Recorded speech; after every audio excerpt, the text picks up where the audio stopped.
یہ وہ راستہ ہے جس کے ذریعے جرمن صحافی موصل میں داخل ہوئے تھے۔ دولت اسلامیہ نے یہاں کی عمارتوں کو ڈھیر کر دیا ہے۔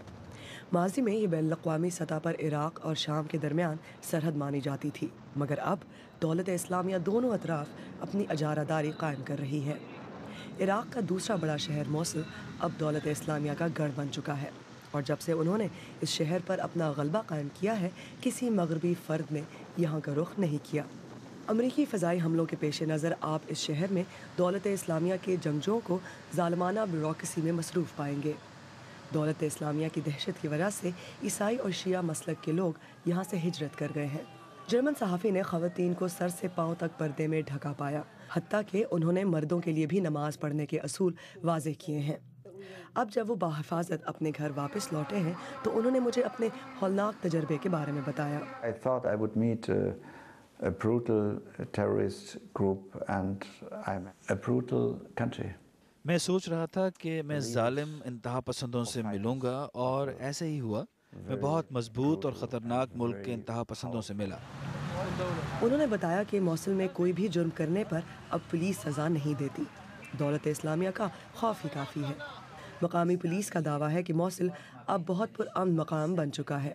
ٹرڈنہوف ایک جرمن جہادی کے ساتھ کئی مہینے تک مذاکرات کرتے رہے، اور بالآخر انہیں خلیفہ کے دفتر سے اجازت کے ساتھ ساتھ یہ سیکیورٹی بھی ملی کہ انہیں بحفاظت واپس جانے دیا جائے گا۔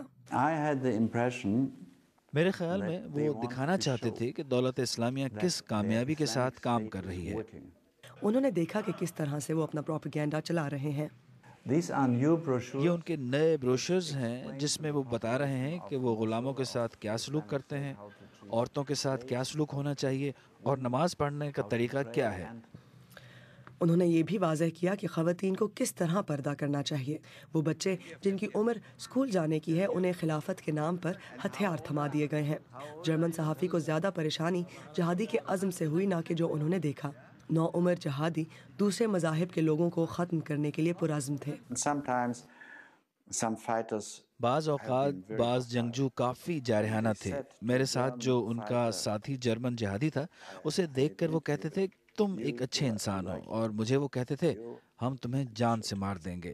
وہ میرے ساتھ ہاتھ ملانا بھی پسند نہیں کرتے تھے۔ shake hands with you. German صحافی کا کہنا ہے کہ انہیں مختلف ملکوں کے جنگجو ملے جو کہ پورے شہر میں پھیلے ہوئے تھے، اور فضائی حملوں کی وجہ سے اب وہ گروپ کی صورت میں سفر نہیں کرتے۔ ان کا کہنا ہے کہ وہ ہر وقت یہی ذکر کرتے رہتے ہیں کہ کس طرح مزید لوگ ان کی جانب راغب ہو رہے ہیں، اور یہ کہ دولت اسلامیہ ایک ایسا دشمن ہے جس کے ساتھ لڑنا خاصا مشکل ثابت ہوگا۔